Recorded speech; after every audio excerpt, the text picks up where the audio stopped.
Bonjour.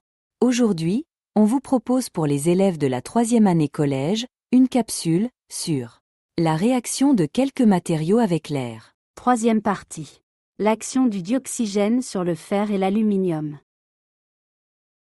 Au contact de l'air, les métaux s'oxydent. L'action de l'air sur l'aluminium est-elle la même que celle sur le fer? Comment s'écrivent les équations des réactions entre l'air et ces deux métaux? La corrosion du fer. La corrosion d'un matériau correspond à sa dégradation dans un milieu humide. Le fer réagit avec le dioxygène pour former de la rouille rougeâtre. Oxyde de fer, qui constitue une couche poreuse. Cette dernière laisse passer l'eau et l'air, qui peuvent continuer à réagir avec le fer tant que celui-ci n'a pas été transformé complètement en rouille. Un objet en fer se corrode donc en profondeur et peut même disparaître complètement. Le fer doit donc être protégé avec une couche de peinture ou de vernis qui l'isole de l'eau et de l'air, afin d'empêcher la transformation chimique qui le transforme en rouille. Cherchez dans le texte la phrase qui explique que la corrosion du fer est une réaction chimique. Réponse. Le fer réagit avec le dioxygène pour former de la rouille rougeâtre. Identifiez les réactifs et les produits, puis écrivez le bilan de cette réaction. Réponse.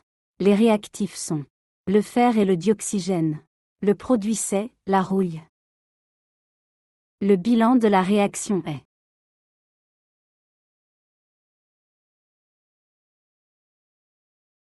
sachant que l'oxyde de fer formé a pour formule Fe2O3. Écrivez l'équation équilibrée de la réaction entre le fer et le dioxygène.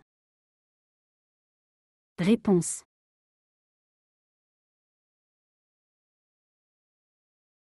Comment peut-on protéger le fer contre la formation de la rouille? Réponse. Le fer peut être protégé d'une couche de peinture ou de vernis qui l'isole de l'eau et de l'air, afin d'empêcher la transformation chimique qui conduit à la formation de la rouille et la disparition du métal. L'oxydation de l'aluminium. À l'air humide, l'aluminium s'oxyde lentement, le dioxygène n'attaque que la surface du métal sur lequel se forme une couche d'oxyde, de couleur grisâtre, et de formule chimique, Al2O3. Cette couche imperméable empêche la corrosion de se poursuivre. Il est difficile de la distinguer du métal qu'elle recouvre et de se rendre compte de sa présence. Elle rend simplement le métal un peu plus terne, et elle n'est pas toxique pour l'homme. Écrivez le bilan de la réaction de l'aluminium avec le dioxygène. Réponse.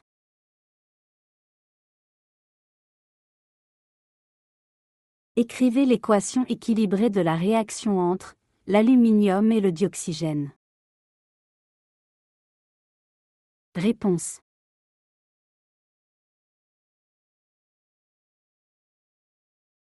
Est-il nécessaire de protéger les objets en aluminium avec de la peinture? Pourquoi? Réponse. Il n'est pas nécessaire de protéger l'aluminium avec de la peinture, car l'aluminium n'est pas perméable, il empêche la corrosion de se propager. Oxydation de fer. Le principal constituant de la rouille est l'oxyde de fer 3, également appelé oxyde ferrique, de formule chimique Fe2O3. Le bilan de la réaction entre le dioxygène de l'air et le fer s'écrit.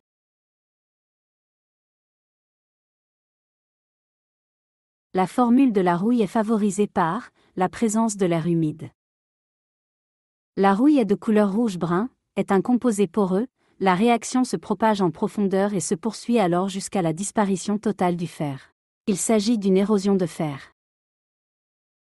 Afin de protéger le fer contre la formation de la rouille, on le couvre d'une couche imperméable à l'air. Le chrome, le nickel, la peinture, la graisse, etc. Remarque. On peut augmenter la résistance du fer à l'érosion, en le mélangeant avec du chrome et du nickel, ce qui donne lieu à un alliage métallique. L'acier inoxydable, couramment appelé acier inoxydable. Oxydation de l'aluminium. L'aluminium s'oxyde lentement, le dioxygène n'attaque que la surface du métal, sur lequel se forme une couche mince d'oxyde d'aluminium, ou alumine, de couleur grisâtre et de formule Al2O3. Cette couche imperméable à l'air protège l'aluminium de l'érosion. L'aluminium est totalement autoprotégé. La formation de l'oxyde d'aluminium est une réaction chimique entre l'aluminium et le dioxygène qui a pour équation. Merci.